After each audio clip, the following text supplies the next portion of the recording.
Hi friends, আজ তোমাদের সঙ্গে শেয়ার করব বাচ্চা থেকে বয়স্ক সকলের জন্য একটা রেসিপি, সুজির উপমা।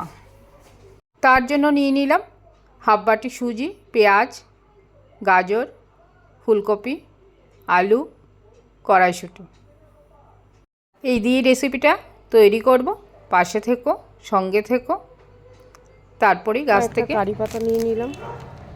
এই কারি পাতাটা আমি সুজির উপমাতে দিয়ে দেব। দেখো কি সুন্দর সুন্দর কারি পাতা হয়েছে আমার বাগানে।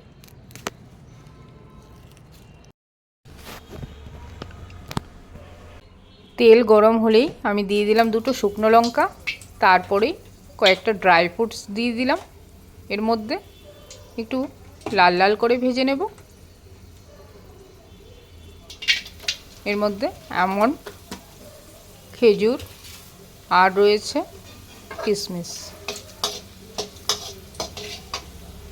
তারপরেই দিয়ে দেবো কারি পাতা। কারি পাতার পরেই পেঁয়াজ দিয়ে দেবো। পেঁয়াজটা একটু লাল লাল করে ভেজে নেব। আমার চ্যানেলে নতুন নতুন বন্ধুদের জন্য অনেক অনেক ভালোবাসা, আর পুরনো বন্ধুদের জন্য তো আরও অনেক ভালোবাসা। সকলেই একসাথে মিলেমিশে চলো আমরা এগিয়ে যাই সাফল্যের উদ্দেশ্যে। একা চলা যায় না, সকলেই জানো তোমরা। তাই কাঁধে কাঁধ রেখে, হাতে হাত রেখে চলো আমরা সাফল্যের চূড়ায় পৌঁছাতে পারি, যেন সকলেই একসঙ্গে ব্রতী হই। আমার পেঁয়াজ ভাজা মোটামুটি হয়ে এসছে। যে সবজিগুলি কেটে রেখে দিয়েছিলাম, কড়াইশুঁটি থেকে আরম্ভ করে ফুলকপি সবটাকে দিয়ে একটু ভাজা ভাজা করে নেব।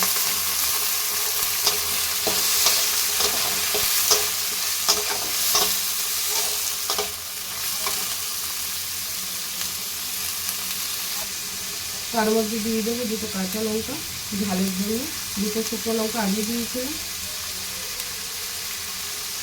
এক চামচের মতো নুন আর হাফ টিস্পুন হলুদ। সেই দিয়ে ভালো মতো নাড়াচাড়া করতে থাকবে। তোমরা এই সুজির উপমাটা খেতে খেতে ভালোবাসো বলো তো? এটা কি টিফিনে নিরামিষের দিনে পেঁয়াজ ছাড়া বানালে নিরামিষের দিনেও খাওয়া যায়, এছাড়া আমিষের দিন পেঁয়াজ দিয়ে খাওয়াই যায়। খুব ভালো লাগে এই রেসিপিটা, তোমরা বাড়িতে ট্রাই করতে পারো। সুজি ভাজা আমার কমপ্লিট। এবার আমি সবজিগুলি ভাজা হয়ে গেছে। এবার আমি সুজিটা দিয়ে, এই যে এখানে হাফ সুজি নিলাম, পরিমাণ মতো জল দিতে হবে। তার জন্য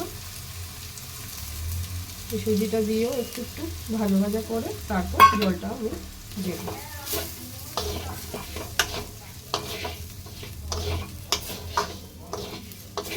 চতুর্দিকে এত নয়েজ, ভাবি যে সত্যি রান্না করতে করতে ভয়েসটা দিয়ে রাখলে অনেক সুবিধা হয়, কিন্তু তাও অনেক সময় রাখি, আবার অনেক সময় কেটেও দিতে হয়, কারণ এত নয়েজ চতুর্দিকে ভয়েসটা রাখা যায় না।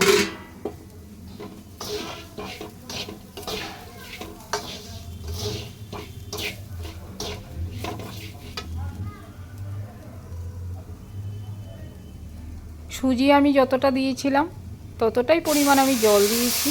সেই পরিমাণ দিয়েই এবার নাড়াচাড়া করতে থাক। জলটা দিয়ে দিলাম।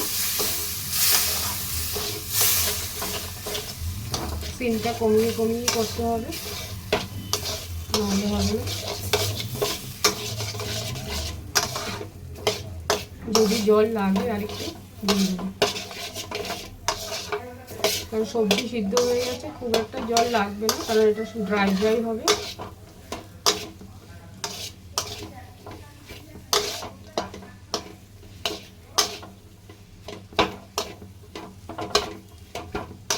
মনে হচ্ছে আর জল লাগবে না, এটা দিয়ে হয়ে যাবে।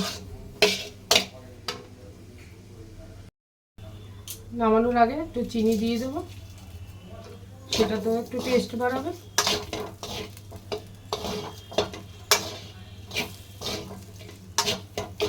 আমার রেডি সুজির উপমা। অনেকে অনেকভাবে রেসিপিটা তৈরি করে, আমি আমার মতো তৈরি করলাম। কেমন লাগলো অবশ্যই কমেন্ট করে জানাবে বন্ধুরা। ধন্যবাদ। হ্যাঁ বন্ধু, আবারও বলছি, যদি ভিডিওটা ভালো লাগে লাইক শেয়ার করতে ভুলো না। ধন্যবাদ।